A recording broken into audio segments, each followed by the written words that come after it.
базардан алма сатып әкелді.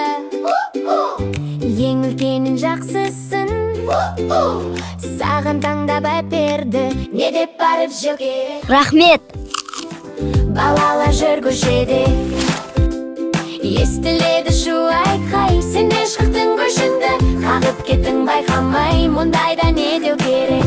Кешір досым. Осы келген бетінде допты қудың жарыстың, көшенің сол шетінде кезікті бір танысың. Ұмыттың сен не деуді? Әлеметсіз бе, ата? Артында қоқысты жаққан көктен үйіліп, тазалайды қартысы. Белі зорға үйіліп, не дегенін жөнеді. Көмек керек пе? Әжің сенің түскі асқа қант пен кәмпитті салды мол. Жұрттан бұрын ыдысқа ай-шай жоқ салдың қол. Жөн еді не айтқаның? Рұқсат па?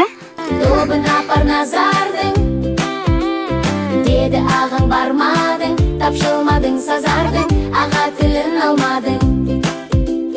Сен қай сөзді айтпадың? Жарайды аға.